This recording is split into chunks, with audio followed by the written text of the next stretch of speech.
Today, we're exploring something pretty relevant, I think, brief cognitive behavior therapy, or BCBT. Right. A really focused approach. Yeah, and we're using the book Brief Cognitive Behavior Therapy by Kerwin, Riddell, and Palmer as our main guide. There's also an Arabic version edited by Dr. Mahmoud Abed Mustafa, which is great context. Exactly. And the whole point of BCBT is, well, efficiency.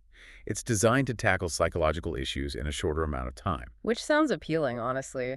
Less time commitment, maybe faster results. Potentially, yeah. The book really lays out the practical side, the how-to. So the core idea is focusing on thoughts and behaviors to get change happening quicker. That's the essence. It builds directly on standard cognitive behavior therapy, CBT. Okay, let's unpack that foundation first then. What's the basic principle of CBT that BCBT uses? Well, think of it like a connected system. Your thoughts, your feelings, your actions, even what your body does physically, like your heart rate, they all influence each other. Change one part, say a negative thought, and you can start to see shifts ripple through the others, like feeling anxious. Okay. That might trigger thoughts like, oh no, this is going to go badly. Right. Which then might lead you to, say, avoid a situation. Avoidance. Yeah, I get that. And maybe you even feel your heart pounding. That's the thought, feeling, behavior, body connection. So BCBT takes that idea and just speeds it up, makes it more focused. Exactly. It applies those CBT principles, Yeah. but in a very structured, time-limited way. How brief are we talking? Compared to the usual kind of CBT? It's significantly shorter. Traditional CBT might go on for many months, sometimes longer. BCBT is often looking at maybe 6 to 12 sessions, sometimes a few more, but definitely within weeks or a few months. Wow. Okay. That's quite a difference. It is. And it means each session has to be really targeted. You're not just identifying the negative thought, you're quickly looking at its impact and figuring out alternative responses right there. Or for homework. Right. You've got to make every minute count. So that therapeutic relationship building trust seems like it'd be harder if it's so quick. That's a really good point. And it is crucial, even with the short time frame, building a strong working alliance, that partnership is key. How do you manage that? It often comes down to very clear, shared goals right from the start. It's a collaboration. The therapist and the individual are really working together as a team, focused on what's going to make the biggest difference quickly. So it feels like you're working with them, not just having therapy done to you. Precisely. And that leads to the other point. The person in therapy needs to be really active, right? It's not passive. Absolutely. BCBT really leans on the individual rolling up their sleeves, so to speak. How so? Well, they're actively involved in tracking their thoughts, challenging them, trying out new behaviors between sessions. It's very hands-on for them. Yeah, that makes sense. That active role is probably why significant change can happen faster. Definitely. So, okay, let's get into some of those specific techniques BCBT uses. Those negative automatic thoughts. Feels like everyone has those sometimes. They're very common. Those immediate thoughts that just pop into your head, often unchallenged. Yeah, like a default reaction. Right. BCBT gives you tools to first just notice them, like catching them as they fly by. Okay. And then, crucially, to examine them. Ask yourself, is this thought actually accurate? Is it helpful right now? Understanding how directly they link to feelings and actions is key. So if I was saying, I'll probably mess this up before presentation, that fuels anxiety and maybe makes me procrastinate or over-prepare in a stressed way. Exactly. BCBT would help you catch that I'll mess this up thought. And then what? Just tell myself it's wrong. More like gently challenge it. Ask, okay, what's the actual evidence I will mess up?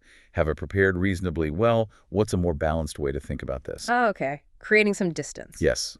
And that distance can lessen the anxiety and change the behavior. Another big one is behavioral activation. Behavioral activation. Sounds active, like getting people to do stuff. That's exactly it. Especially when someone's feeling low or withdrawn. The strategy is to gently encourage engaging in activities again, even small ones. Things they used to enjoy. Or just anything. Often things that provide even a little pleasure or a sense of accomplishment. The principle is that acting differently, even when you don't feel like it initially, can actually improve your mood. It's like pushing a swing to get it started. So even if I feel like crawling under the duvet, making myself go for a short walk. Might genuinely make you feel a bit better afterwards. That's the idea. Interesting. Okay, in goal setting, you mentioned that. How does that work in a brief therapy? Seems like goals would need to be super specific. They really do. Because time is limited. The goals in BCBT are usually very concrete. very measurable. Like, Like instead of feel less anxious, it might be attend the weekly team meeting without leaving early or practice the relaxation technique 3 times this week. got it. Something you can actually track. Yes, it provides a clear roadmap and helps both the therapist and the individual see progress, which is motivating in itself. Right. Keeps things focused. What about psychoeducation? What does that involve? Giving information. Yeah, it's about providing clear, straightforward information about what the person is experiencing and about how BCBT works. So if someone has panic attacks, you'd explain the fight or flight response. Exactly. Help them understand the physical sensations, maybe explain the cycle of panic. It demystifies it, makes it less scary, Okay. and it empowers them to understand why they're doing certain exercises or challenging certain thoughts. They become a more informed participant. Like getting the user manual for your own brain and body reactions. That's a good analogy. And then there's skills training. What kind of skills are we talking about? Practical, tangible tools. Things like problem-solving steps for when you feel stuck, maybe specific relaxation or mindfulness techniques, or even communication skills. Things you can use long after the therapy ends. That's the goal. Building resilience, providing coping mechanisms for the future. Okay, so we've got the core ideas, the techniques. What does the actual process look like? The stages someone goes through in BCBT? It tends to follow a pretty clear path. First, there's that focused assessment, understanding the main problem, setting those specific collaborative goals. Right, the roadmap. Then you move into the main phase, using the techniques, challenging thoughts, behavioral activation, whatever fits, to actively modify those unhelpful patterns. Doing the work. Yeah. As things start to shift, the focus might move towards consolidating those gains, developing coping strategies for potential future bumps in the road. And then? And finally, preparing for ending therapy. Relapse prevention is key here, planning how to handle challenges independently, and then termination. It sounds very efficient, very goal-directed. Yeah. You also mentioned structured agendas for each session. Yes, that's really important in BCBT. With limited time, you need to make sure each session is productive. So you plan out what you'll cover. Pretty much. Usually collaboratively at the start of the session. Right. Review homework, set the agenda, work on the key points, agree on new homework. It keeps things tightly focused on the goals. Prevents meandering, I guess. Exactly. And that homework, those between-session tasks, they become even more critical in BCBT, don't they? Absolutely crucial, because so much of the change happens when people apply these things in their actual lives. Right. The sessions are where you learn the skills and get guidance, but the practice between sessions is where it really takes root and consolidates. It accelerates the progress. Like practicing scales between piano lessons. That's where the improvement happens. Good analogy.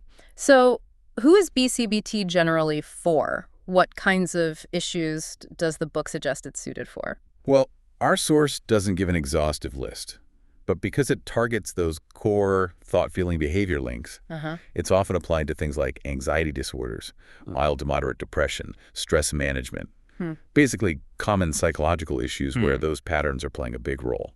Okay, and it seems very focused on the here and now, right? Less about digging deep into the past. That's definitely a key feature. Yeah. While the past informs the present, of course, the main energy in BCBT is on understanding and changing current patterns and building skills for the future. Less archaeology, more building?